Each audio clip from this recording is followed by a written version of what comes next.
Welcome to Fantasy Sports Daily with Kyle Elfrink and Ray Flowers, Monday through Friday at 11 a.m. Eastern Standard Time. Don't forget to use the promo code FSD20 for a 20% discount on the products over at fantasyguru.com.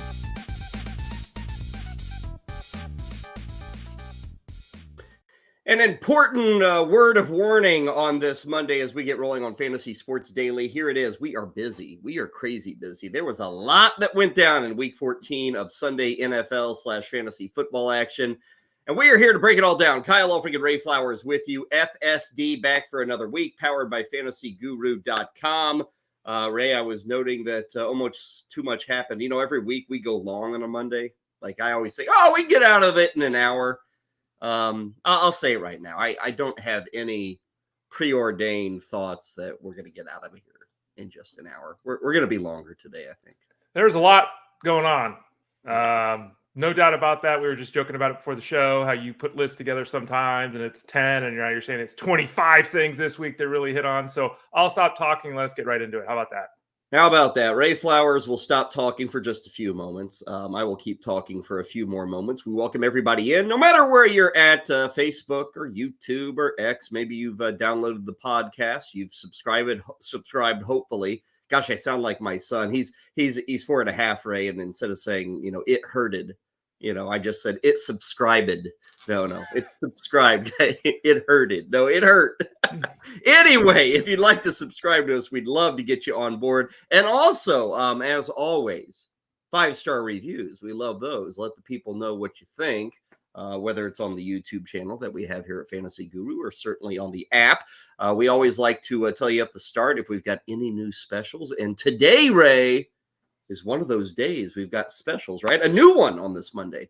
Yeah, we've always got the promo code FSD20, FSD20. That gets you a 20% discount on all the products. So if you want to sign up for basketball or baseball or hockey or racing or anything we've got over at fantasyguru.com, it's FSD20.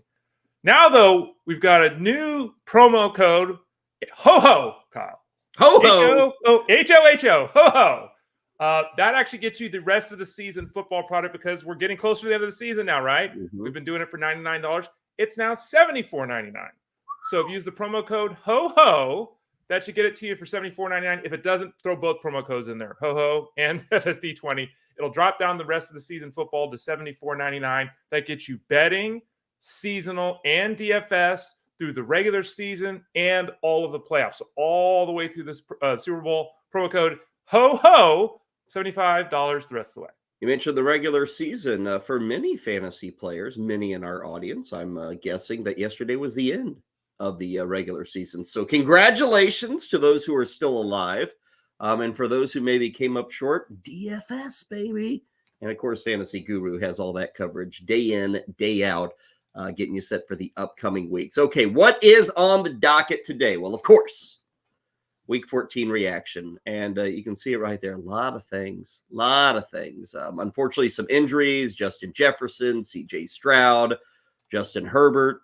We'll, of course, talk about the Bills and the Chiefs. Ivan Toney just can't figure it out, I guess. Zach Wilson might be figuring it out. Lo and behold, he might have saved his career with his effort against the Houston Texans on Sunday. The backups are shining in Cincinnati. What else do we got? Oh, Sunday Night Football. How about this? For the first time since 2019, the Eagles offense did not find the end zone. Great timing, Jalen Hurts and A.J. Brown and DeAndre Swift. So, of course, we'll talk about that. And we will look ahead to a busy Monday night. We've actually got a doubleheader. Every Monday we visit with Ryan Clifford to kind of preview the DFS showdown slate. But tonight we have two games, both of them starting at 8:15 Eastern. Green Bay, who is starting to catch up to Detroit. Packers are on the road taking on the New York Giants, and the Tennessee Titans are taking on the Miami Dolphins down in South Florida. The Dolphins also making up some ground. They're kind of competing with the Ravens more so than some other AFC powerhouses. So let us begin, Ray. Where to start? I guess we'll start with probably where everybody is starting today, whether you care about football or fantasy football or not. Chiefs Bills. Let's get the big one out of the way first, which doesn't, I don't want to say it has a direct impact on what we do here, Ray, but it did have impact because any Patrick Mahomes owner could have used that touchdown and they could have used those 50 yards, and the Travis Kelce owner could have used the catch and maybe the extra 25 yards. And for any sucker who was playing, Kadarius Toney, maybe they could have used that touchdown. I will say this, Ray. I don't want to hear it from the Chiefs. I'm sorry. It's like, get over it. And I get it that everybody's given a warning, but as the referee said, or one of the refs said in the pool reporting after the game, yeah, we give warnings, but we don't when the guy is lined up so far into the neutral zone that we can't even see the football. So they had to call it, and they threw the flag before the play. I think it's very telling when the argument from Patrick Mahomes and Andy Reid boils down to this. It was a really cool play, so it should count. I'm sorry, Ray. I have no time for the Chiefs argument this morning. Jeff Mans got in a lot of trouble yesterday for saying the same thing. And Chiefs Nation attacked him as if this was the most horrendous call in the history of football. And it's like, look, it's a penalty. And I saw so many people say, well, they should have told him. They should have warned him. They shouldn't have called in that situation. This is like, we have this in all sports, right? Like, it's LeBron James, so it's not traveling. No, it's still traveling. And it doesn't matter whether, you got slapped on the arm where you're going for that layup in the first quarter or the fourth quarter. Penalty is a penalty. A foul is a foul. And I think that it was, he lined up wrong. The video, the photography, the shots of it, it's inconclusive. It's conclusive, excuse me. Yeah. He's over the line of scrimmage with his foot. His head's covering the football up. Like, he's offside. Like, he's offside. And we say it all the time. We always focus on the last play of the game or the big play with the penalty or whatever. But you had 60 minutes of football to make plays. And, the play that was in the first quarter is just as important as the play that was in the fourth quarter. Bottom line is the Chiefs got beat. They had another game where they had nothing. And for the greatest quarterback in football and arguably the greatest offensive coach in football to have nothing for offense, nothing for now a month, it's pretty shocking, Kyle. Yeah, and it's really been the trend this season. And hey, all good things eventually come to a close. Except when you're the Patriots and they last for 20 years. But usually, Ray, these windows are about 5 years, and the Chiefs have been awesome. And Ray, they're still a contender. I mean, I'm not driving the stake into their heart and saying they're finished, but this offense has been down most of the season from their usual heights. Yep. Travis Kelce still making catches and touchdowns are there, but the yardage is way down for him. Now you've lost Pacheco. It's good to see Rashee Rice is making strides. A few weeks ago, I was kind of like, I don't know. Everybody else is fired up about him. I'm not so fired up. He's been good. I think he has solidified his spot. But Mahomes is just not putting up the numbers that people expect. And hey, let it be said, neither of these guys did yesterday. Josh Allen and Patrick Mahomes, Ray, neither of them were top 10 in quarterback scoring this week. Which I think you would always bet on one of the two being top 10. And Buffalo was so good in the first half. They were flying around offensively. James Cook was making plays, and their offense went to sleep in the second half. So I don't think either team is in a great spot. I mean, Gabe Davis, another goose egg. Stephon Diggs has been really quiet for a month. Buffalo gets the win, but both these teams are probably less than we've seen in years past when you look at the two teams, certainly the two offenses. Yeah, 3 months ago, this was like, wow. And even going to the game yesterday, you like to think, oh, the Stars are going to show up. It's going to be 31-28. There's going to be, 800 yards of offense and all this kind of stuff. I think that Stephon Diggs is one of the highest producing wide receivers in football since he became a Bill. He's a superstar in the fantasy space. Hasn't done anything for a while. He's not doing anything. He's getting the targets, not catching the ball. There are whispers that he's not fully healthy. Fine. Catch the ball. Gabe David with 2:15 to go. Yeah. At the line of scrimmage. I mean, if you're a star, you even if you're not, that's the kind of stuff that's infuriating, Ray. That's a really important catch just to keep the clock running, to eat up a timeout by the Chiefs, whatever it is. And you drop that, and it's like, dude, I get it. You're getting paid $18 million, but please, can you make the catch, on a 2-yard toss to your hand? My God. And this happens at 75%, half the star wide receivers in this league, they get to a point where they start bitching about stuff off the field and their performance goes in the toilet. It's really weird how this goes, right? But yeah, Diggs not showing up. I think it's even more vexing. Gabe Davis, we've talked a lot about the Deshaun Jackson parallels. Gabe Davis is more up and down than Deshaun Jackson was, because Deshaun Jackson more down than up with Gabe Davis. And Deshaun Jackson didn't play games where he led his team in routes run and led his team in snaps played and didn't see a target, right? May not have caught a bunch, but he led this. Again, I'll repeat this. He led the receiving crew in in snaps and routes run, and he saw 2 targets and he didn't catch them. And we could talk about a lot of things, but the bottom line is when your offense has your second wide receiver is as likely to go for a touchdown and 90 yards as he is to catch 0 passes, your offense has problems, to your point as well. Well, and you mentioned the second wide receiver. Dalton Kincaid has made strides here in recent weeks, but we saw the return of Dawson Knox on Sunday. Knox had, 3 catches? Kincaid had 5. A Kincaid owner, are they still starting him every week? And I think the answer to me is fairly evident just because of what else are you going to at tight end. I doubt you can go out and get David Njoku. I don't think that's available. So I think a Kincaid owner is probably just stuck with him at this point, aren't they, Ray? Even with the fear of Knox kind of chewing into some of his workload. And we talked about this. We've been talking about this the last month since Knox got hurt. The real negative to the Bills' offense is the fact that Khalil Shakir is not going to be part of the offense anymore. We saw that yesterday. So he was on the field a lot, but only saw 1 target. Knox is basically going to cannibalize the work that was going to Shakir. Is he going to take looks away from Kincaid? Yeah, okay, maybe a couple. And that does maybe cut the ceiling games off, right? Those 7 catches, 90-yard okay, maybe now it's 5 for 55 or something for Kincaid. But to your point, Kincaid is still a starter. I agree with you. Even yesterday, Knox ran 17 routes to 43 for Kincaid, so there's a huge gap there. Kincaid is still a starter, but we do have to worry a little bit if we're a Kincaid owner, because Knox, one thing he has done over the last couple of years, even when he's not doing a lot, he's a red zone threat. And so that's an issue for Kincaid. So again, I think the ceiling has been lowered a little bit. One last thing from this game, which the Bills won by a field goal, 20-17. And it might be one of the bigger developments for us in our fantasy world, Ray. What'd you think of Clyde Edwards-Helaire? And what'd you think of that backfield for the Chiefs? Because Pacheco was out with the shoulder. He could very well miss a few weeks here. The Chiefs are not really saying anything this late in the season. They don't want to play their hand and tell people what the deal is. But Clyde Edwards-Helaire, I guess it was 13 touches. The Chiefs were down early 14-0, which did him no favors and kind of gave Jerick McKinnon a lot more run than we saw of CEH on Sunday. Yeah, that was the perfect explanation of what happened yesterday. What happened yesterday shouldn't be the norm. The Chiefs have a solid defense. Even though they have issues on offense, they have enough offense that they're not usually behind by 2 touchdowns. And what that resulted in was a near even split. CEH played 2 more snaps than McKinnon did. He only ran 3 fewer routes. So they were almost utilized interchangeably. And I was very surprised by the amount of people that wanted to play McKinnon yesterday.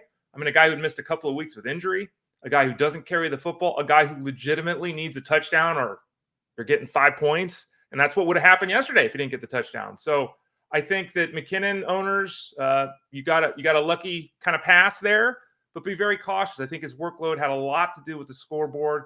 I think CH is clearly the better option of the 2. Whether that's a great option, I don't know. It's certainly not an option to the level that Pacheco was. And Chiefs now 8-5. Buffalo's trying to make kind of a dramatic push for the playoffs. They have a fairly tough schedule still to go, so we'll see how the Bills handle it. I think this week they have Dallas coming into town, so that'll be a very tough matchup. As for the Chiefs, their final 4 games, folks, they can very easily go 4-0. They are facing 4 backup quarterbacks in the next 4 weeks. They've got, Zappy, O'Connell, Browning, and probably Easton Stick.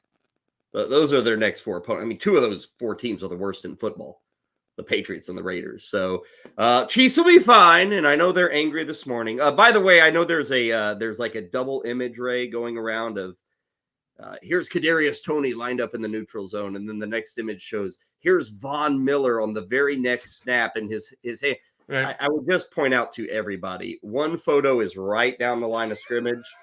The other one is at a 30-degree angle behind the line of scrimmage. It's like, so obvious.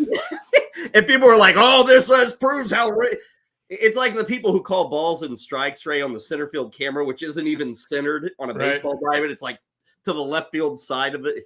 Anyway, I don't want people to fall for that silliness. You're right.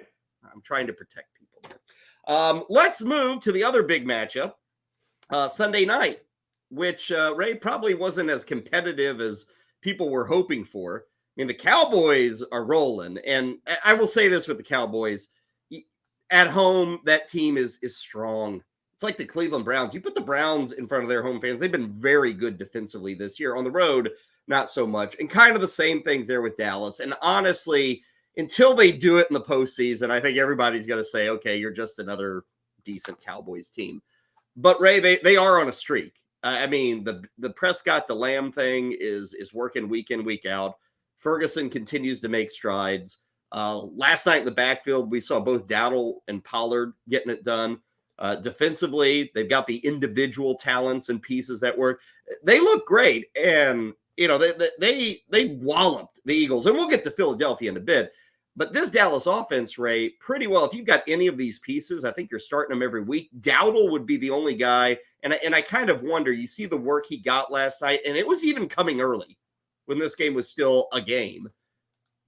Is he rising to flex level, or is that still a stretch with Rico Dowdle? It's tough because, while the excitement is with Dowdle after last night, I mean, we still have to understand that Tony Pollard had 23 touches. It wasn't like he lost any. Tony Pollard is being handled as if he's Derrick Henry by the Cowboys this year, which is odd. Everyone knows, or everyone understands at this point, that Tony Pollard is not the guy he's been. Whether that's age, whether that's workload, whatever it is, he's not the same explosive player we've seen in the past. The production's not there. You can tell by watching him play, all that kind of stuff. Dowdle gets the touchdown last night, which is slightly concerning that he was in at the goal line. And if you look at, the snap counts at the goal line, it was 2 for Dowdle, 1 for Pollard. But still, Pollard played all the 2-minute drill snaps. He played 11 of 14 snaps on third down. He caught 7 passes, did Pollard. And Dowdle, though he had that touchdown, he was only on the field for 23 snaps. And Pollard played 59. So he didn't even play half the amount of snaps. He doesn't catch passes. He only ran 9 routes. So to answer your question, the offense is so good. Maybe he's a flex option for some people because there is that chance for the touchdown on a weekly basis. But I don't think that he's someone that I would feel comfortable with starting at all because Tony Pollard, again, 20-plus touches. He's the pass-catching back. I don't like Dowdle unless you're really desperate. Yeah, weapons everywhere, 33 points for the Cowboys in that win, only 13 for the Eagles, and their only touchdown was actually a defensive touchdown. Ray, it's dreadful timing for a Jalen Hurts owner. I mean, in week 14, if you really, truly needed the victory this week, you got your first really bad Hurts outing of the year. I'd have to go through all of it, but really, I know this. Has he had another game with 0 touchdowns produced? I don't think so. Nothing passing, nothing rushing, only 30 rushing yards. DeAndre Swift disappeared. A.J. Brown and Devonta Smith had fine numbers, but they had huge mistakes in this game. It was one of those days at the office, I guess I would say, for the Eagles, and I will give them this pass. You might argue, Ray, that nobody's had a tougher 4-game run in the history of football. I mean, at Kansas City, home against Buffalo, home against San Francisco, and then at Dallas. They went 2-2, and I think that's a huge win to go 2-2 over 4 straight weeks against those kind of opponents. Yeah, that's the gauntlet, as they say, right? As you said, you can argue this is at the top of the most difficult stretches we've ever seen. It's certainly, I think you can make the case it's more difficult than the playoffs in some scenarios, right? Like it was really tough. And I think Super Bowls. yeah. And I think going 2-2, okay, right? I don't think anyone in that clubhouse is panicking or, oh my God, the world's ending. Okay, right? Maybe the fans are a little bit, and there's a couple of games there they didn't look great. Last night they did not look good. But I think that your point is still valid, that this is still a well-coached team for the most part. This is still a team with a lot of stars. And this is still a team that I wouldn't want to face come playoffs. Well, what's pretty wild, they're still 6th in scoring. They're 8th in yardage. So those numbers are fine. You might want to be a little higher, but they'll probably gain ground over the final month. What's wild, Ray, is, you've got Jalen Hurts, who may be an MVP. You got A.J. Brown, Devonta Smith. Goddard is back. It was good to see him on the field. Yep. They're pretty low in the standings when it comes to passing. And perhaps that's by design. I mean, they're always going to have Jalen Hurts run the football 8 to 10 times. They're going to have DeAndre Swift, Gainwell Scott, these guys combined for 20 plus carries. So there's a little bit of design there, but for an offense with this much passing talent, it's kind of alarming to see the numbers be that low. What are they? Middle of the pack in touchdowns, middle of the pack in yardage, but they also don't throw the football much. 22nd in terms of pass attempts this year. Going back to what you talked about last week on the show here at FSD, you mentioned the fact that the Niners are at the bottom and their efficiency is through the roof. So, it looks like Niners don't throw the ball more than the Eagles do, right? Yeah. So and the Eagles certainly have the talent to match what the Niners do. It's just not the way that the season's worked out this year. But yeah, I don't think they need to say, Jalen Hurts, you got to throw the ball 9 more times a game. I don't think that's necessary.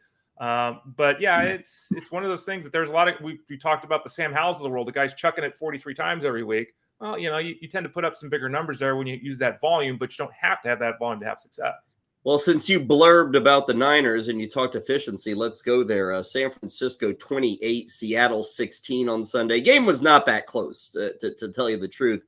And speaking of efficiency, Ray, Brock Purdy completed only 19 passes for 368 yards, and the stars were shining. Purdy's 368 is the best number he's had this season. I think it's his 5th game, by the way, over 300 yards. Brandon Ayuk and Deebo Samuel, both those guys over 100 yards. George Kittle had another touchdown. He continues to be a real big play threat. I think he's over 15 yards per catch, which is a number he hasn't seen in like half a decade. So he's being used a bit differently there. I guess the only thing to complain about, Ray, is Christian McCaffrey had 0 touchdowns, despite having over 150 total yards in this game. And that is a punch in the gut because the first play of the game, Ray, looked like it was going to be a Christian McCaffrey touchdown. He got dragged down at the 3, and then Jordan Mason got the 3-yard plunge. On a touchdown that you or I could have scored, he was untouched, right? It was just, here's the hole, go. Yeah, it's what it's, and again, this is why sometimes if you don't get an opportunity to watch the game, hopefully you listen to us at fantasyguru.com here on the show, because you might see that with McCaffrey and be like, oh, shucks. Yeah, he was dragged down. They took him off the field for a breather, and here comes Mason. Mason only touched the ball 4 times all game. He wasn't part of the offense. It just happened to be the way it worked out. And it's amazing to think that people probably are disappointed with McCaffrey, and he had 150 yards from scrimmage. It's like, wow, this is amazing. But yeah, he's been such a touchdown magnet.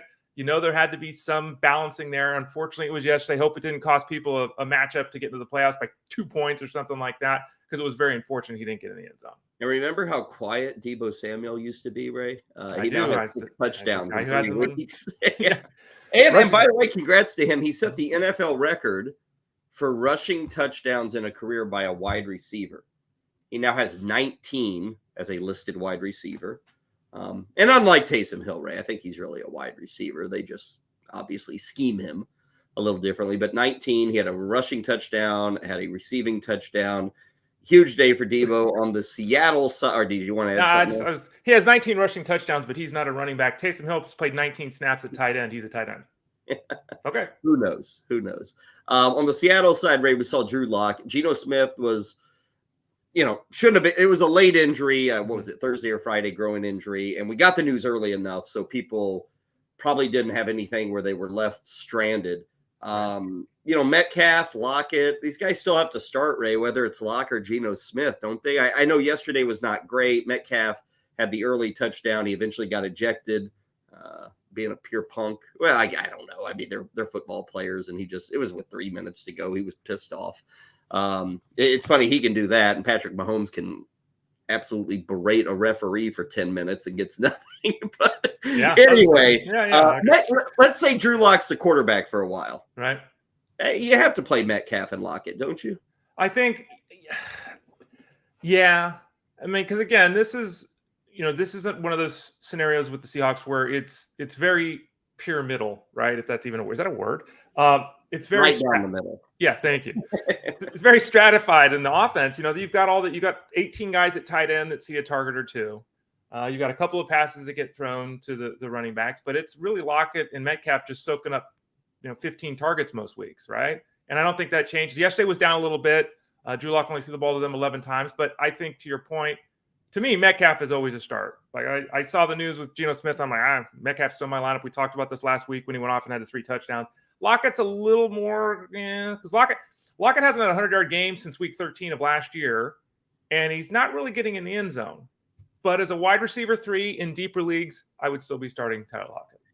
Backfields everywhere are in a flux. This is, what it is come the week 14, 15 in the NFL. We always have questions. You would think things would be settled by this point, but they're not. And Seattle's one of these backfields, Ray. Both Walker and Charbonnet were playing pretty well down the middle, right? And I know a lot of people are now drawing the conclusion, well, this will be a split.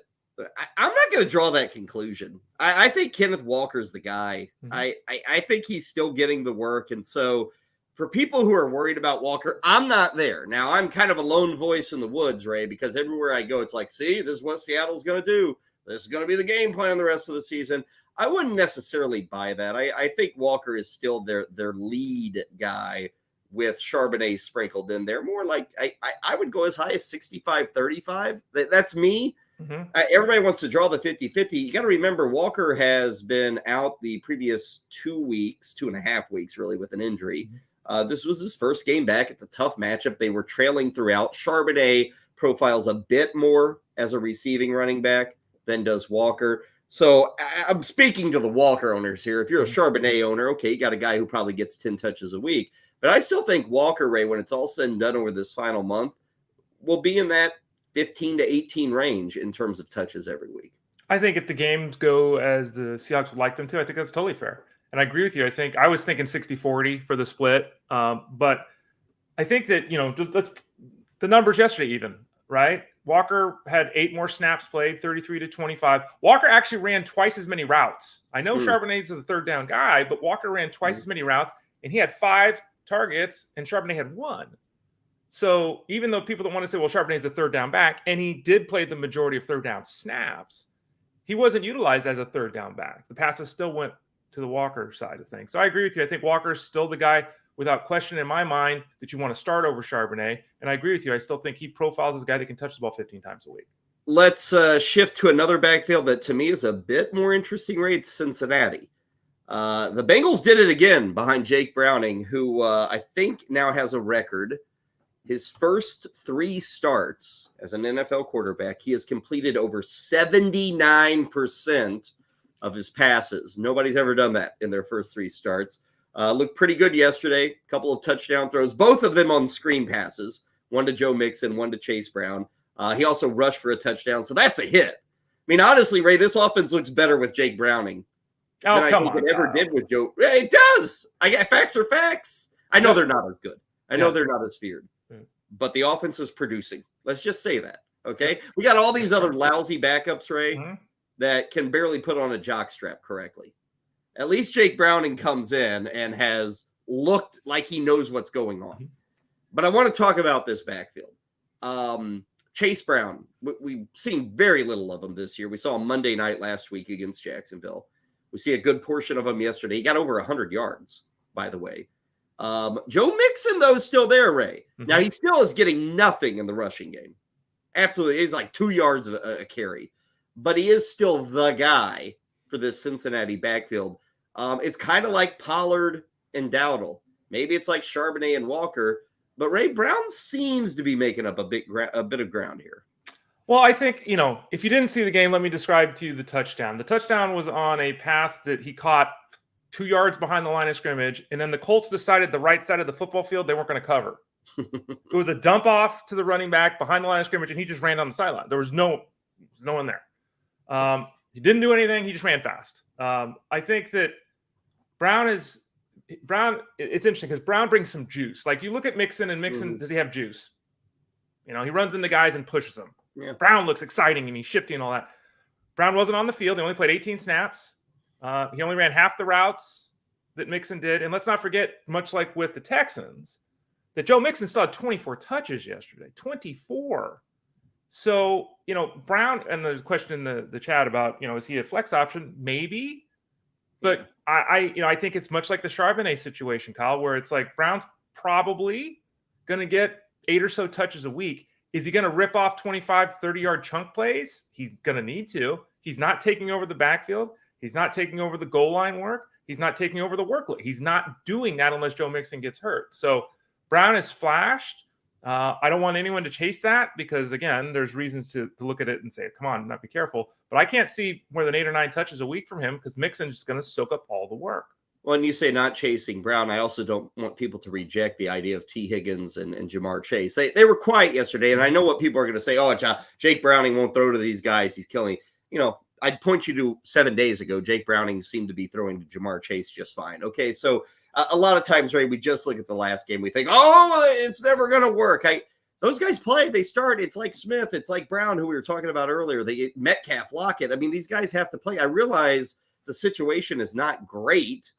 But, Ray, I'm not sitting these guys. You just can't. It's all, again, Jake Browning, I think he had 6 completions to the running backs. He had 5 combined to Higgins and Chase. It was bad on that front. But I don't think it's going to be doomsday for the remainder of the season for those 2 receivers. I agree with you. And there's a difference between throwing 37 passes and 24, which is where Browning has been the last. That's a huge difference, right? One of them, you're Teddy Bridgewater. The other one, you're Sam Howell. It's a huge difference. I think that, it's hard. If you're the Bengals coaching staff, like, what do you say? Like, you're talking about this, completing 80% of his passes. The offense is working. We're in football games. We scored 34 points. Are you going to go in there and berate him for not throwing? No, you're not going to berate him for not giving the ball more to his guys. But you're going to gently nudge and say, hey, man, we're not going to win games with, 4 targets to T. Higgins. We're not going to win games with 4 targets to Jamar Chase. It's not going to win his football game. So look for it next week to change. Look for them to see the volume go up substantially. On the Colts side, nothing truly Michael Pittman continues to quietly produce. He's racking up catches. He's amazing. Yeah, he's not that far off of Amon-Ra St. Brown. Now, St. Brown's done it for 2-3 years, but Pittman is putting up 100-plus catches this year. So kudos to him. Probably, disappointment with Chase and Higgins. Okay, whatever. I'm not really disappointed. I am disappointed in Zack Moss, Ray. Like, this has been a letdown. He's getting work. He's getting red zone opportunities. They're trying their damnedest to get him in the end zone. It's not working. I feel bad because I was all in on Zack Moss when this injury happened to Taylor, and I'm a quantity guy. It's there, but the results have sucked. It's been a real letdown the last 2 weeks with Zack Moss. Didn't he lose a touchdown yesterday? I mean, on a penalty overturn. I mean, the results have not been there, but this is another situation, and I'll use the word again. Zack Moss cannibalizes the work out of the backfield. There is, Tyler Goodson and Trey Sermon played 9 snaps. So Moss is not only getting all the work, he's never off the football field. He's never off the field. And it didn't work yesterday, and let's call it what it is. The Colts offense isn't good. Gardner Minshew isn't good. And, Moss had 8 targets yesterday. He only caught 4 of them, but he had 8 targets. So this is just a disjointed offense at this point. They, for some reason, and there's a couple of teams that do this, they have 4 tight ends that they use every week. 4. Yeah. There's 4 tight ends catching passes, running routes. What are you doing? What, 4? Like, some teams only have 4 tight ends on their roster. And these guys are so this offense is just a mess. And it's been terribly disappointing with Moss. I've been right there with you with Moss. I've said both weeks definitively start him. It hasn't worked out. I'm going to say the same thing again. You can't get 90% of the touches and play 90% of the snaps at the running back position and not have it work eventually. Can't. What's wild, Ray, is if you ask like football fans, people who watch NFL every Sunday, and you said, give me the top 7 teams in the AFC. Would anybody say the Colts? I don't think many would. Top 7. And yet, if at this very moment, they're the 7th seed in the playoffs. 7th. Like, they're ahead of Buffalo. And it's not because they're winning a bad division. They're still behind the Jaguars. They're a wild card team right now. And it's not the worst team. Hell, there's 10 worse teams in football than the Colts. But it's kind of wild that they would be a playoff team if things started today. Let's move from the success of Jake Browning and talk about the out-of-nowhere success for Zach Wilson. Come on, Ray, be honest with me. Did you ever think Zach Wilson would play like that? Have those kind of numbers in a game? Would lead his team to 30 points against a good defense? I was shocked by Zach Wilson on Sunday. Well, so was I, and I'm not going to say I wasn't, but I've been saying for a month now that the only way they win football games with him under center. He clearly is the best option they have at quarterback. No respect for Tim Boyle. No respect. No, none. And the Jets didn't either after they supported him and they chucked him. But Zach Wilson's not going to be with this team again. I'd be surprised if he's with them next year, right? Ray, what if he finishes the season on an upswing? He will be with this team. The whole thing is, what if this team somehow goes 500 And it's like, it was basically with the rookie, a rookie, unproven quarterback in Wilson. How do you sell to your fan base? Well, it's Aaron Rodgers, right? But how do you sell to your fan base? This guy improved. The team improved. The team had success. We're going to go. They're going to do it. So I don't know. He played. He did fumble. Okay. So there was that. He still runs around in the pocket and avoids 17-yard sacks, which are, But to your point, he played a solid game. Yeah. And teams can win, as they did yesterday. Teams can win with quarterback play like that, Kyle.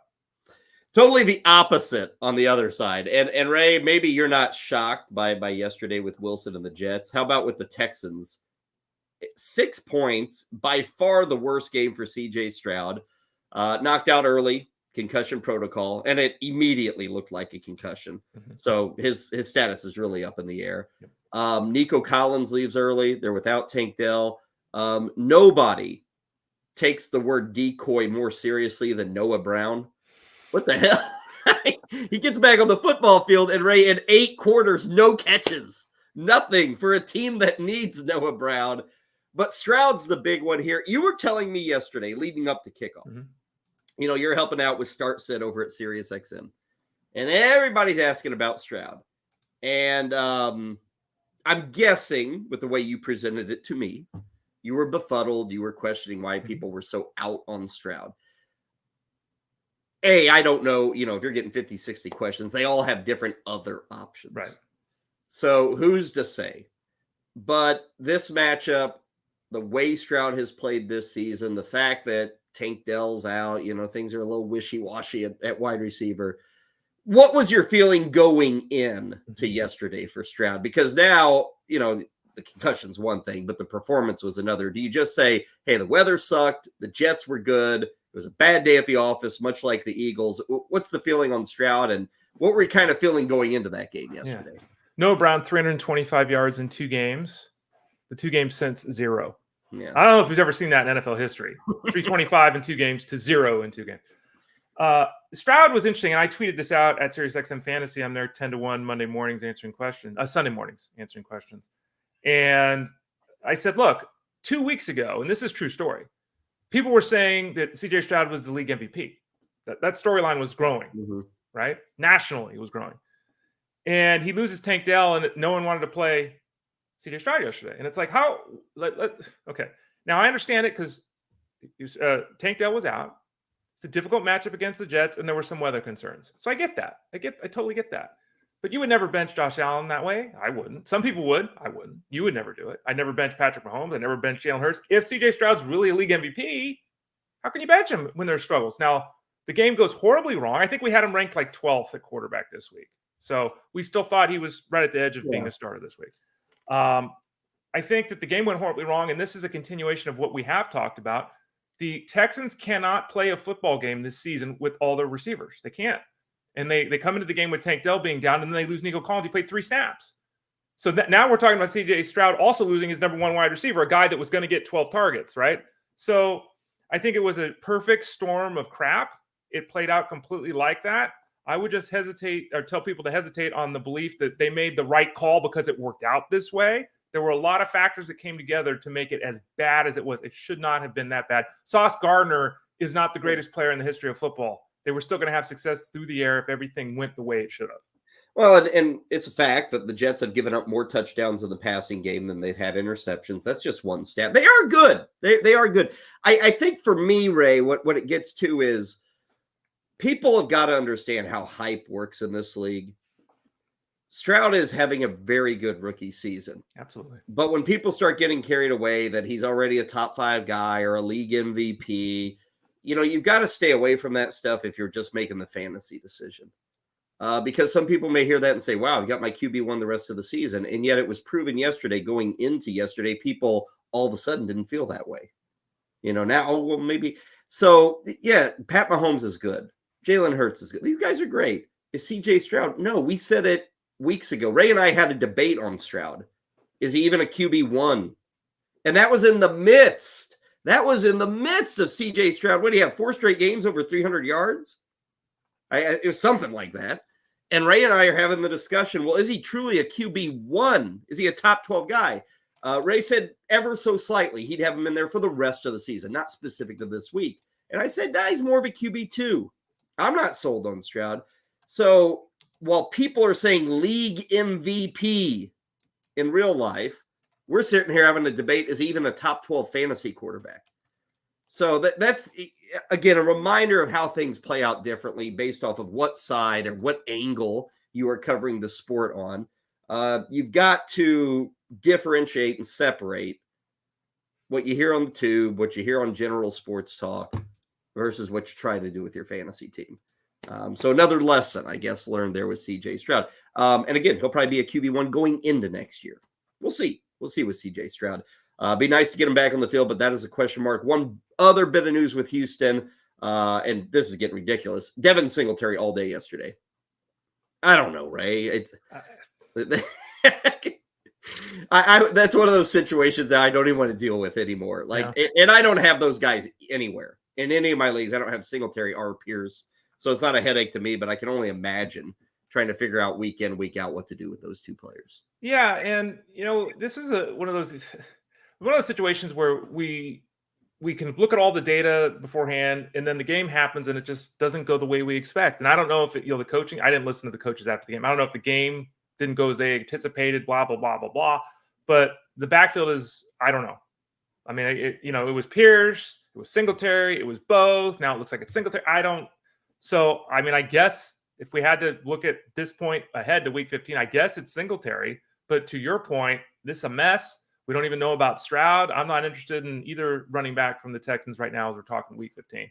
Moving along, Bears and Lions, Ray, do you look at that Bears backfield and say, gosh, I guess it's Dante Foreman? I mean, he got all the way. Khalil Herbert had as many carries as DJ Moore on Sunday. That's pretty alarming if you're a Khalil Herbert owner.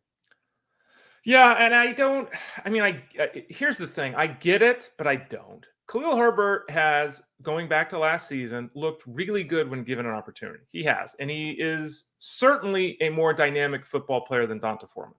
There's no doubt about that. Dante Foreman's a professional. Dante Foreman's a guy that you can give the ball to 14 times. He'll get you 59 yards and push a pile and get in the end zone. Okay. And that's basically what we saw yesterday, right? It was 11 carries for 50 yards. It wasn't anything sexy or exciting. But to your point, he dominated the touches. He dominated the snaps. He even ran more routes than the other two guys combined. Dante Foreman was running more routes than the other two guys combined, which doesn't make any sense. So, yeah, this is a scenario where this another one where it's, okay, let's go Foreman if we have to. Okay. But with Justin Fields and him picking up touchdowns and all of that and the way the offense can stall out for a while, I wouldn't be excited to play Dante Foreman. I'm certainly not excited to play Johnson or Herbert at this point. Yeah, and I have Herbert in a couple of spots, right? And right now I consider him a bench guy. Yeah. He's not a flex. He's not. I can't after yesterday. Fields did his usual against Detroit. He kind of owns them, and he looked pretty well in control. Bears played well. I don't want to say they dominated. Kind of felt the Lions came out a little flat. DJ Moore continues to have a very strong first year with Chicago. On the Detroit side, Ray, again, bad day at the office, I want to say. Although they've been a little weak in the last month. Goff has certainly taken a step back. Mm-hmm. We're starting to see a more quiet Amon-Ra St. Brown. I don't think he had a game below 50 yards receiving until the last 2 weeks. He's under 50 in both those games. Sam Laporta, I looked up the numbers, Ray. In 2 games against the Bears this year, is averaging 21 yards receiving. Against every other team he's played this year, he's over 60. So you kind of just say, oh, it was ugly for the Lions. Now they have to worry a bit about the Green Bay Packers. I'm not looking, though, at Goff or Gibbs or Montgomery or St. Brown or Laporta and changing what I think of them going into the fantasy playoffs. They're still probably starters for almost everybody out there. Yeah, and everyone's making a big deal about it yesterday, the fact that the Lions now play every game the rest of the way in a dome. So that should help remove concerns about the weather and all of that.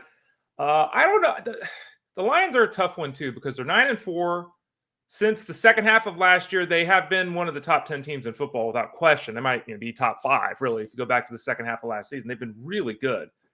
But, you lose like that to the Bears. Like they almost lost on Thanksgiving to the Bears, right? Mm-hmm. Like they need to straighten this ship out. They're a 9-4 team with a lot of pieces that right now is floundering a little bit. And, at least Gibbs and Montgomery are still mildly effective while they struggle, but the passing attack really has to get going. Laporta owners, it's much like Jalen Hurts, right? It's one of those things that happened at a horrible time, but you still got to start Laporta, as you noted there. So I think it's just back to the drawing board kind of thing. And they need to put some good drives together. There's too many drives that nothing happens, right? It's 3 out, 3 and out. It's, Goff chucking balls into the dirt to avoid sacks. They need to tighten things up. Parental advisory sticker on the next 6 minutes. Ray and I are going to talk about the NFC South. Okay, so I'm just warning everybody. So take a break. Go make a coffee if you'd like. We will start, Ray, with Bucks Falcons. That was the showdown in the NFC South. Bucks win it 29-25.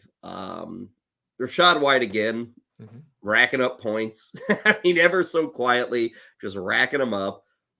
Mike Evans, very quiet. Again, it's one game. You never see that from Evans. Godwin was a little more involved. Baker Mayfield looks solid. The Falcon side is more interesting to me, Ray.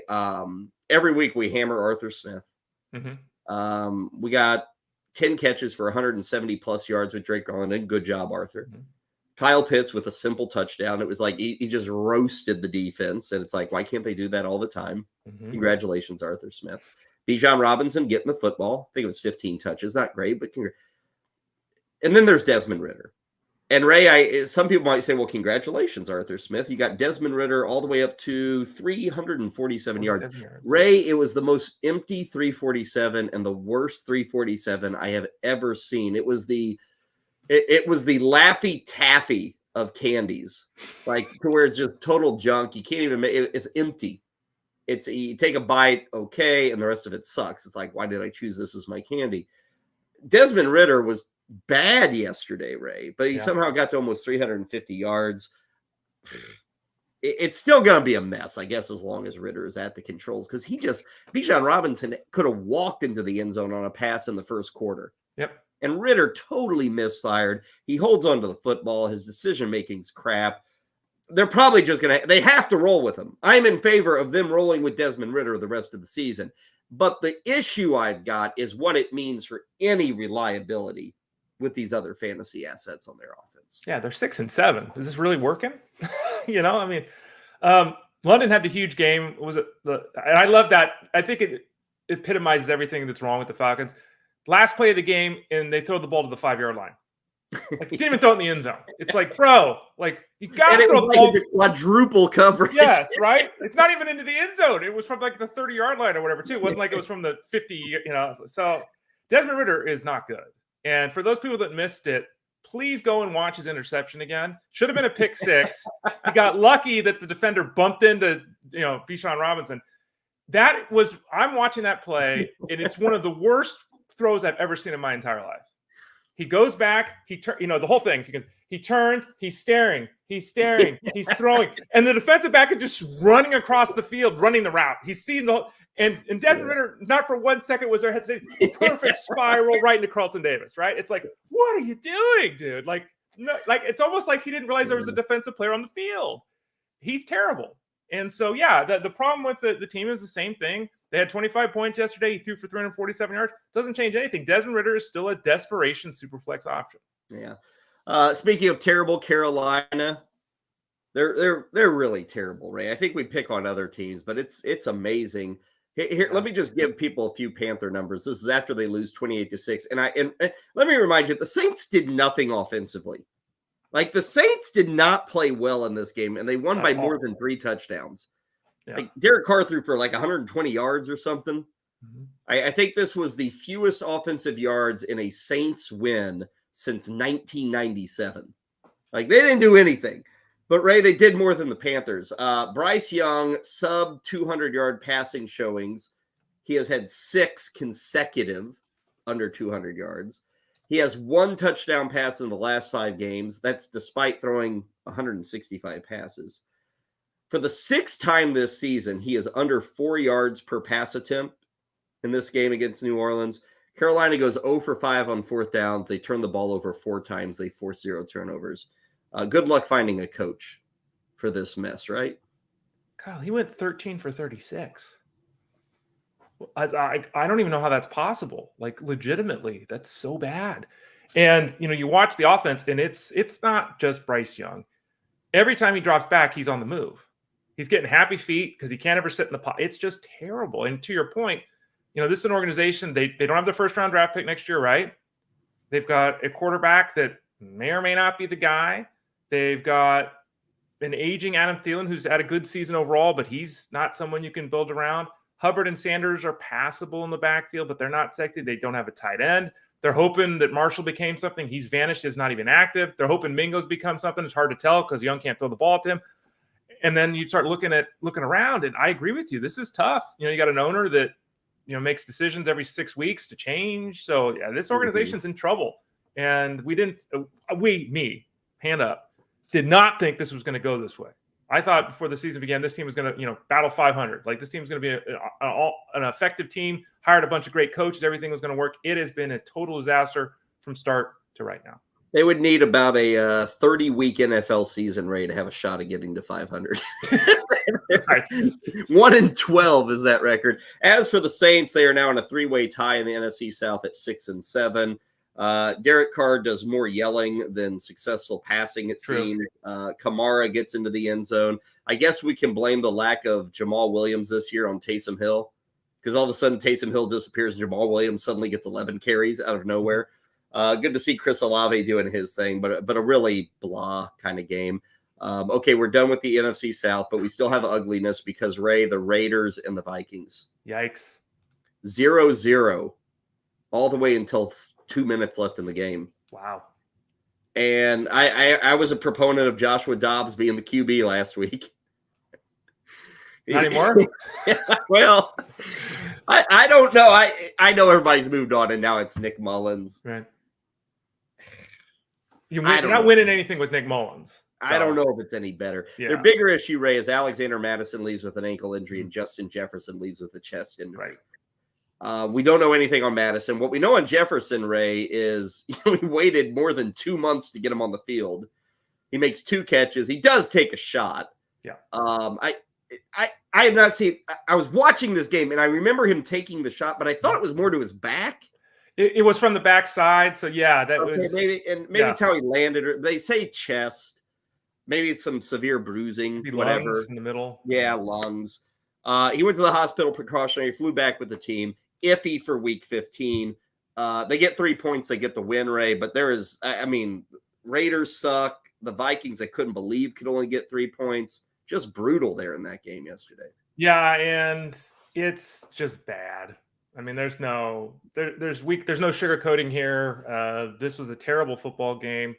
Raiders are not a good football team. The Vikings last year won every close game. This year they've struggled with that. They pulled it off yesterday.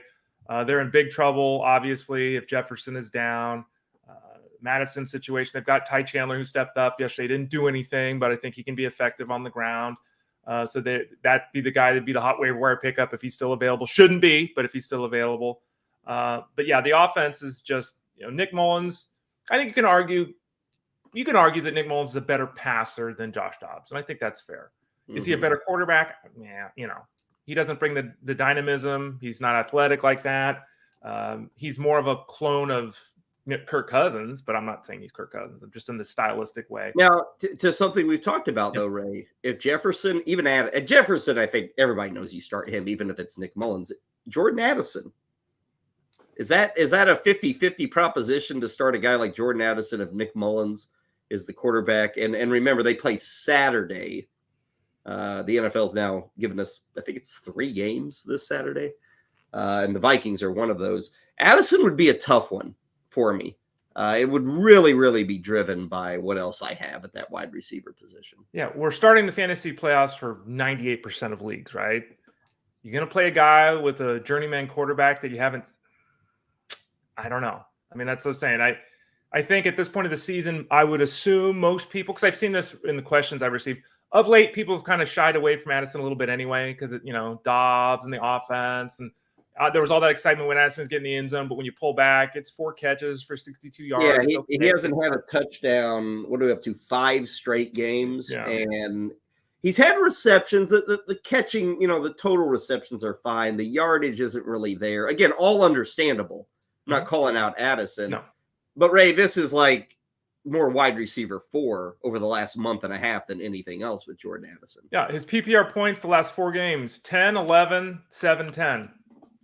So, yeah, I mean, with the change at quarterback, there was always the chance, because even yesterday, or last time out, last week, it was 10 targets, and it was different yesterday with Jefferson. It could go right back to 8 to 10 targets again if Jefferson's out. So we'll have to wait and see more information on everything. But as of now, I would struggle to think that a lot of playoff teams would be feeling confident with starting Addison. Let's go from that dumpster fire and go to a game that was enjoyable, and got to give it up to the Rams, Ray. I didn't give them much of a shot going into Baltimore, but they went toe-to-toe with the Ravens, who right now are the number 1 seed in the AFC. A heartbreaker of a loss, losing on a punt return, a hell of a punt return. Traylon Wallace filling in for Devin DuVernay. Ravens win it in OT 37-31. Good to see Cooper Kupp get back to beating Cooper Kupp. Matthew Stafford right now has 10 touchdown passes in 3 weeks. Which is more than he had all season before the 3 weeks. It's a little tough to deny, isn't it, right now with Stafford? It's kind of wild. There's probably a lot of people going into the playoffs that a month ago they're like, I'm never going to use this guy. And now they're probably going into week 15, at least considering going to Matthew Stafford. Yeah, he's still got the cannon arm, but yesterday you saw him floating. And now and they were commenting this on the broadcast too. Everything is now, he's doing the Patrick Mahomes, like just throw the ball, right? We don't need everything sidearm and stuff. But he was floating passes, right? Touch pass, real looping touch pass. I mean, he looked really good. And to your point, they were in that game. They could have easily won that football game. And you're right, with the way the offense is going now with Puka in Kupp and then Kyron Williams there. And yeah, I think that Stafford certainly would make people feel more comfortable if he's in the lineup now than, of course, like you said, they would have a couple of weeks ago. 25 carries for Williams. He's averaging about 18 a game this year. So he has become a true workhorse. On the Baltimore side, we finally got the Isaiah Likely game that so many have been waiting for. Lamar Jackson, Ray, I think the stat is he came into yesterday with 0 long touchdown passes. And I don't know what the exact number is for the NFL. I want to say it's maybe over 20, 25 yards to be considered a long. He had 3 of them yesterday. And he looked solid. He spread it out. Likely, Zay Flowers, Odell Beckham. That to me was vintage Lamar Jackson.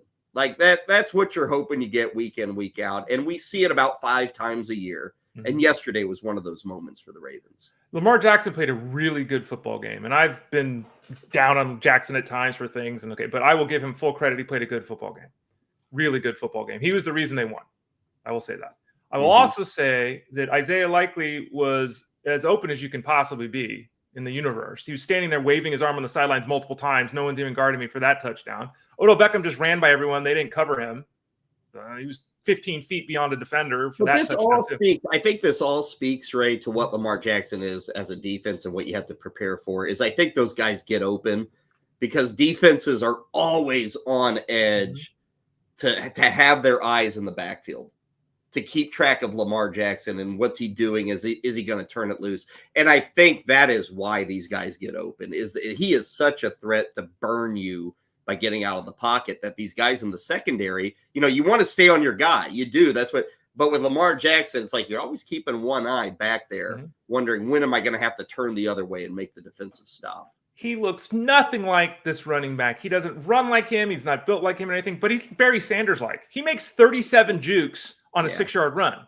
To your point, like defenses are panicked when he's in the open field. I totally get that. I was just merely stating that, 90, I'm going to say this, the crappy quarter, the Aiden O'Connells of the world could hit those touchdown passes. No, Desmond Ridder could throw those, probably throw those touchdown passes. Aiden O'Connell got 0 points yesterday.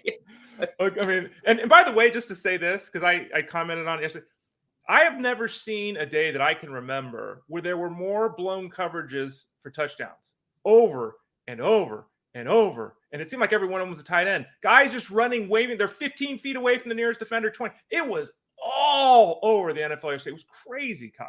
Yeah, there were probably 24 of those. And Ray, I think there were 24 missed kicks yesterday too. Yeah. That was a absolute cancer, I think, on yesterday's action. One other thing with the Ravens, OBJ, Ray, starter. It's coming on. He's looked good the last month. Is he a wide receiver 3? Well, here's the thing. Again, the touchdown, he ran by everyone and he didn't. Okay. And, he had 10 targets, which is, exciting.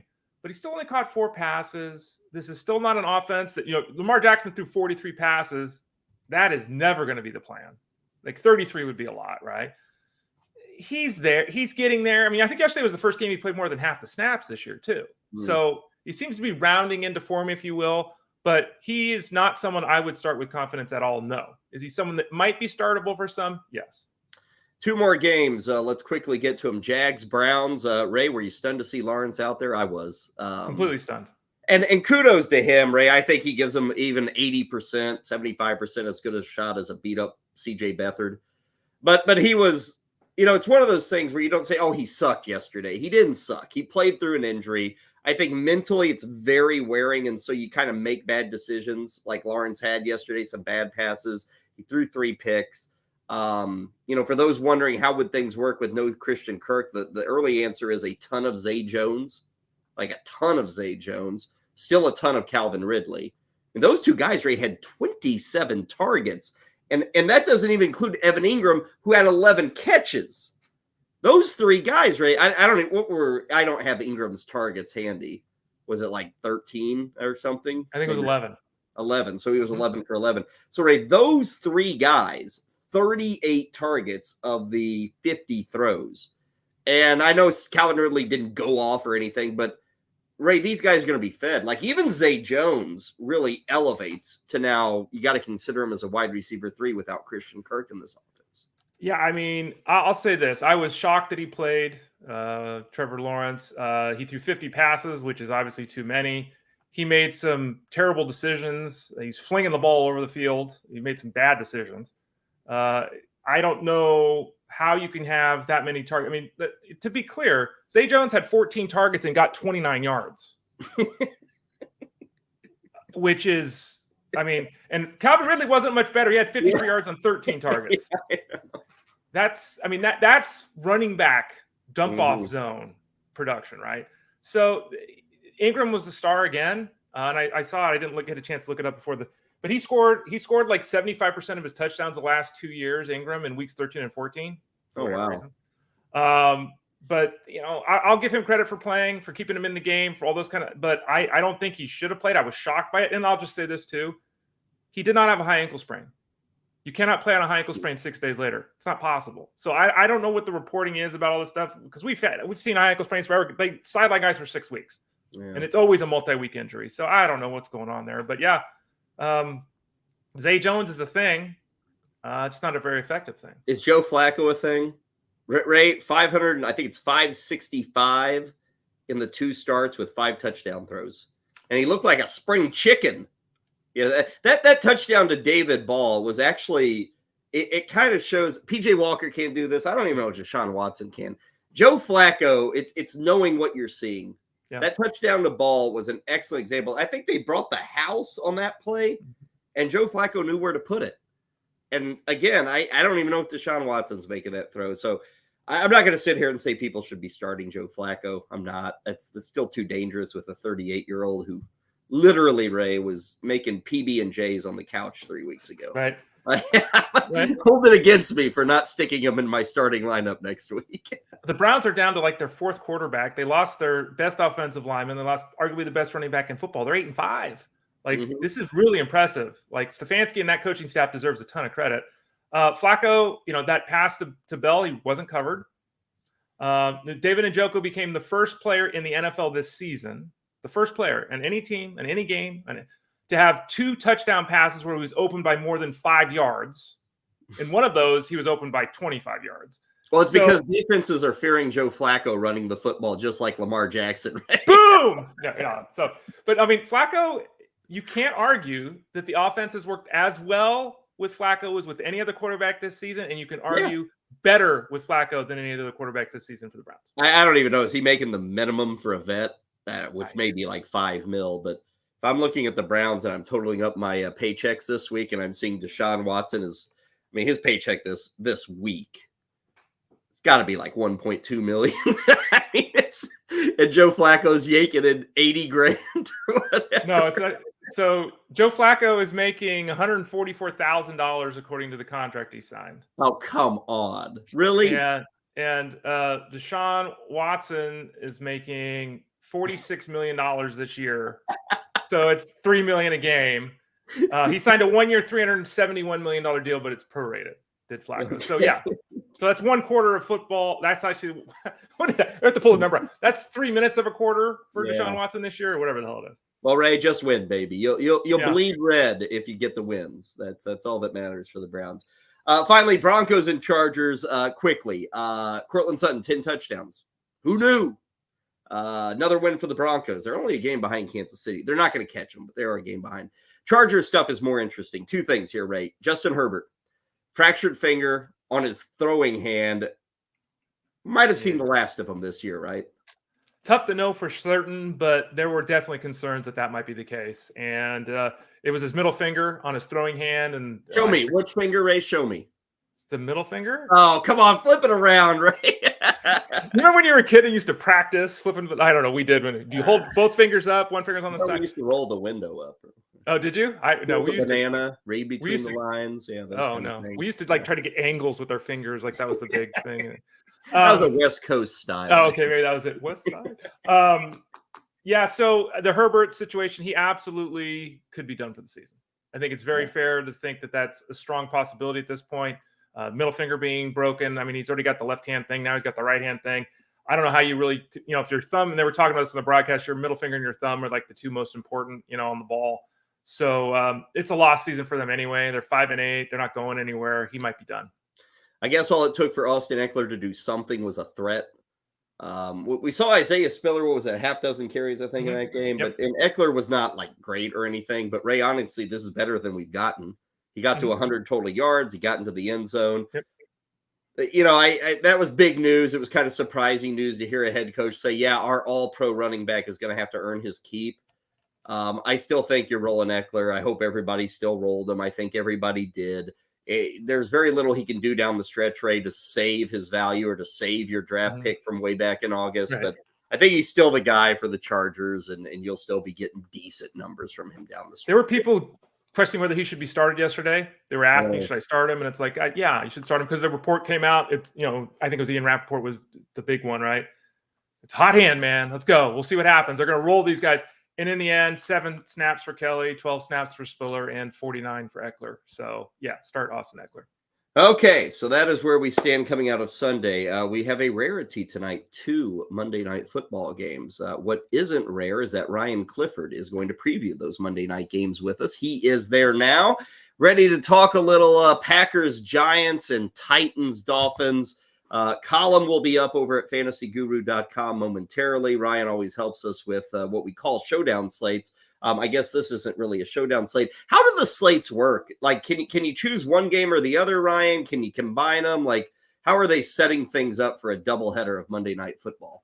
Yeah, you've got the basic 2-game slate set up just like your main slates are, and then you've got the 2 showdown slates. So pick your poison tonight. What's your poison? What are you leaning? Do you play one or the other? Or are you playing both? How are you going to kind of play it tonight? I play all 3, Kyle. But are you going to be in more leagues of the combined games or more of like a showdown of this one versus that one? Yeah, I think most of my focus will be on the 2-game slate for sure. All right, Ryan. Tyreek Hill, what are we doing? We got to play him the chalk because everyone's doing it, even though the price point's so high? Yeah, I mean, I think you have to. This Tennessee defense is just, they're awful. Jeffrey Simmons is not playing tonight, so they're going to be somehow even worse. Something I do mention in the article that I'm writing today is, Devon Achane and Tyreek Hill, to me, two of the top plays on the slate. Jalen Waddle and Raheem Mostert are not going to get much attention, I don't think, here. And great pivots to me for GPP play. Tyreek Hill and Achane, we've seen both of these guys multiple times. Seems like every game, both of these guys are coming off the field for some, type of ailment or, I don't like to use the term injury prone, but, these 2 guys are definitely that. Ryan, speak a little bit more about the idea that, because this comes up a lot, even this late into the season with people who play DFS, is that they sometimes struggle with the chalk versus non-chalk, the I got to play this guy versus I don't want to play this guy, the well, Mostert's not going to be as highly owned. Do I get him in my lineup, even though I think Achan's got the higher upside potential? How do you handle that question in general? Because I think it trips a lot of people up. They sometimes don't have the success that they think they're going to do because they may not be doing the game theory part enough. Yeah, I mean, what it boils down to in simple terms is, if Tyreek Hill has 80% ownership, do you think there's better or worse chance that, than 80% that he's going to wind up in that, winning lineup? If you think it's better than 80%, you probably want to roster him more than what the field has. If you think it's less than 80%, you don't want to completely go off of him, but having a little bit less than the field may be the play. You look at pivots, I think good chalk versus bad chalk to me means, if there's a pivot available that's going to be lower owned and you think could score about the same as the higher owned guy, then you might use that pivot to get, you look at the game theory, that's what that basically is. You want to take the lower owned guy that may score the same amount of points. Well, let's spin that game theory to the quarterbacks, because of these four teams, two guys really stand out, Tua and Love. And I'm just 90% of lineups, I don't know, but they're going to do. The other two guys deserve thoughts, Tommy DeVito and Will Levis. Where do you stand on those two guys as, the pivots, if you will, at quarterback? Yeah, I don't like either of them. Will Levis, I think he's got a really bright future in this league. This offense, they don't have a chance this season behind that offensive line. He's got DeAndre Hopkins on the field and, a bunch of nobodies basically. So I don't like Levis. Tommy DeVito. That says it all. Yeah. I mean, come on. That's one of those guys you take a shot and then you're like, sure, Tommy DeVito, let's do it. And then you're like, why did I do that? Yeah. Well, there's always pay down players, Ryan, on any of these slates, and we have so many more options tonight to diversify. But let's just look at the tight end position in general. It's often obvious, like everyone's going to be using this tight end, or no one's going to be using this tight end. We got 4 teams tonight. Is there an obvious play tonight? Is there someone that you're interested in at the tight end position that you think, maybe they'll be in that lineup? Yeah, it's a wasteland at the tight end position tonight. I think most people will probably go to Chigo Okonkwo. Tucker Kraft of the Packers is going to get some ownership. And then you've got Daniel Bellinger and Durham Smith on the Dolphins. So not much to love there. I think Okonkwo for me is my preferred play, especially you look at that game script. The Titans are going to be trailing. I'm sure they're going to try to test Miami with Derrick Henry, but they've abandoned that strategy pretty early in games when they get down. So I think that, we'll see a lot of Levis dropping back and trying to throw. So to me, Okonkwo is, close to the obvious play tonight. You look at the Giants defense, they are very good against the tight end this season. I think they rank 2 or 3 in the league at limiting tight end fantasy production. So to me, Okonkwo is my top play, pretty obvious one too.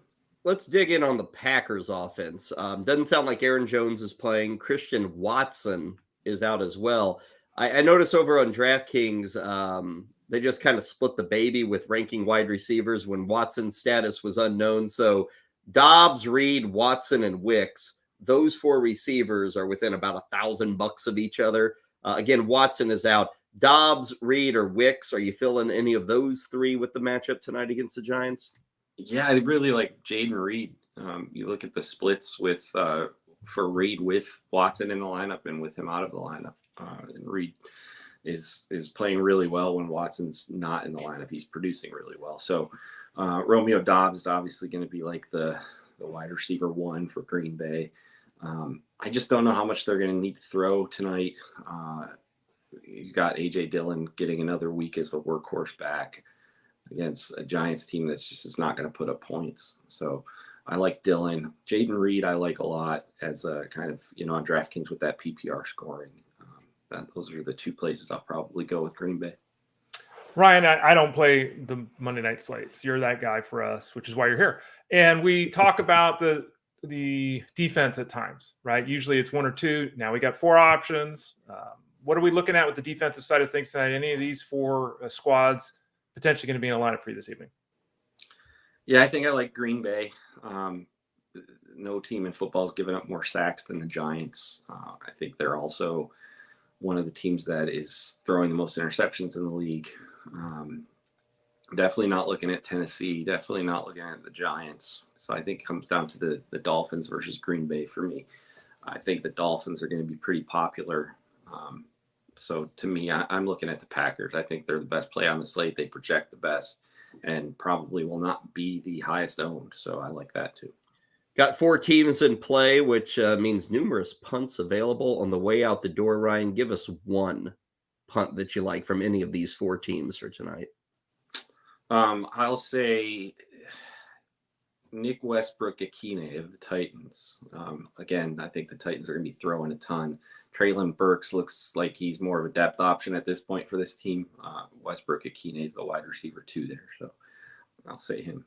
Column will be up momentarily. A 2-game slate of Monday Night Football, both games starting at 8:15. Ryan and the crew, all these guys will be hanging around Discord as we get closer to kickoff. Maybe we'll get the official news on Jones, but it does sound like he's going to be out for tonight.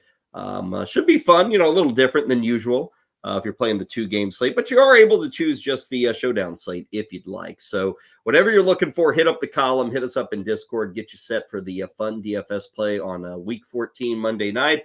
Ryan, good stuff as always, and we'll talk to you come Thursday night. Okay, man? All right. Take care, guys. Ryan Clifford hanging out with us here on Fantasy Sports Daily. Always appreciate him jumping in and being patient with Ray and I as we kind of finish up our run through of everything Sunday. Speaking of patience, a few questions popping up in there, Ray. One was a dynasty trade. This is Greg Martinez. I believe that this initial question, the one you see there on the screen, I read this and it says Rico Dowdle for a first rounder and Sam Howell. But then he followed that up and said Rico and a first for Sam Howell. So I don't know exactly what we're giving up or what the trade is. If it's Rico and a first for Howell, he has Fields, Carr, and Bryce Young. I would not make this. I would not make that trade. To me, Sam Howell, Ray, is not a guy that I'm like, oh, I got to get Sam Howell, and I'm giving up a possible RB2 or I'm giving up a first-round pick in my dynasty league.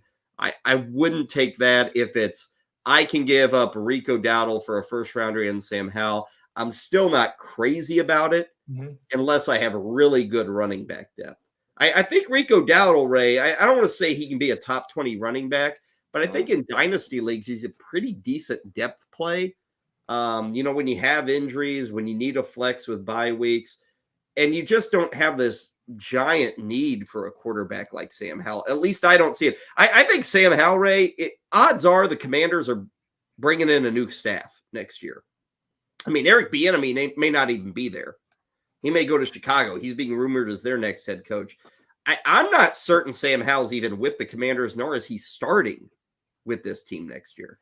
Well, the first thing to realize is Tony Pollard's a free agent after this season, if I'm not mistaken. So Dowdle could end up being the starter with the Cowboys, and if he is a top 20 running back. You've got Justin Fields. Justin Fields is it. Okay, you don't need a second quarterback. Derek Carr's not very good. He's fine as a backup guy. Bryce Young, yeah, he's terrible. But here's the thing with Carr, Ray. It's not like he's retiring next year. He's going to be the Saints starting quarterback. Yeah, he admitted he has 3 broken ribs he's been playing with this year. This report just came out this morning, too. He's not good, but he's perfectly fine as your second quarterback in a dynasty league. Because, again, I think Fields is locked down top 10 quarterback. I don't do this deal for those reasons and for the fact that Sam Howell's just not very good. A lot of Sam Howell this year is he's thrown it 44 times a game. And he's turning the football over a ton. He's throwing all these. Everyone talks about Josh Allen. I get it. Sam Howell's right there with him in turnovers. Sam Howell. He's not. Well, and then Greg says, well, it's a super flex, which, okay, that's, this is information you need. But again, you've got 3 starting quarterbacks. Now, you may say, well, I think Sam Howell's better than Carr and Bryce Young. And you can have that opinion. Again, I don't think he's certain to be the QB in Washington. Okay, so I would say that first. Number 2, do you give up, like Ray said, a guy who could be a starting running back and your first-round pick in a dynasty league? It also matters where the first-round pick is. Is it pick 2? Is it pick 4? Overall, is it pick 14? Yeah. And a lot of this, Ray, has to do with my thoughts on Sam Howell. I think this idea that Sam Howell will continue to throw the football 45 times a game may be very, very different with a new staff. It'd be 32 with the new staff. Yeah. Yeah. If the Commander and so you're playing a guessing game with a guy that I don't think's the answer. Now you can notice Greg, who asked the question, we see his emblem there. Can't be a fan of Sam Howell? Well, and he's very close to the situation, and you're hearing constantly from everybody with the Washington organization, he's the future and he's our guy. I'm pulling away. I don't think he's the future. I don't see it with Sam Howell. His mistakes, Ray, are terrible. He's a step above Desmond Ridder.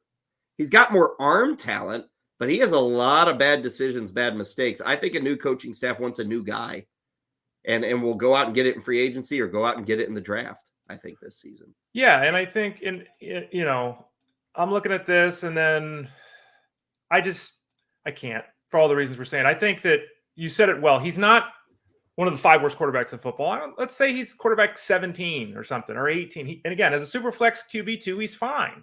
He's fine. He's not good. I don't see there being another step. I think the concerns about his role and the offense and all that is totally valid. I think that his future is certainly as uncertain as Derek Carr's, if we're playing it that way. So I don't think more uncertain. So it's not the move I would make. It's not a terrible trade by any means. You're really you're adding a fourth quarterback, and now you've got 3 quarterbacks who are all kind of in the same boat. Yeah, and what if Bryce Young takes a step next year, and now Bryce Young is quarterback 19, right? Now he's 19, Carr's 18, Howell's 16. I mean, they're all the same guy, kind of, right? As one is want to say, the juice is not worth the squeeze there. Trigger Finger Studios. He has the Packers D tonight, Ray. He's up by 6. No penalty for benching him. Win and get in. I'd bench him. Ray, I mean, the likelihood of -7 is 1%. But if that 1% what did we have last week, Ray? The Cleveland Guardians won the Major League Baseball draft on a 2% chance. True.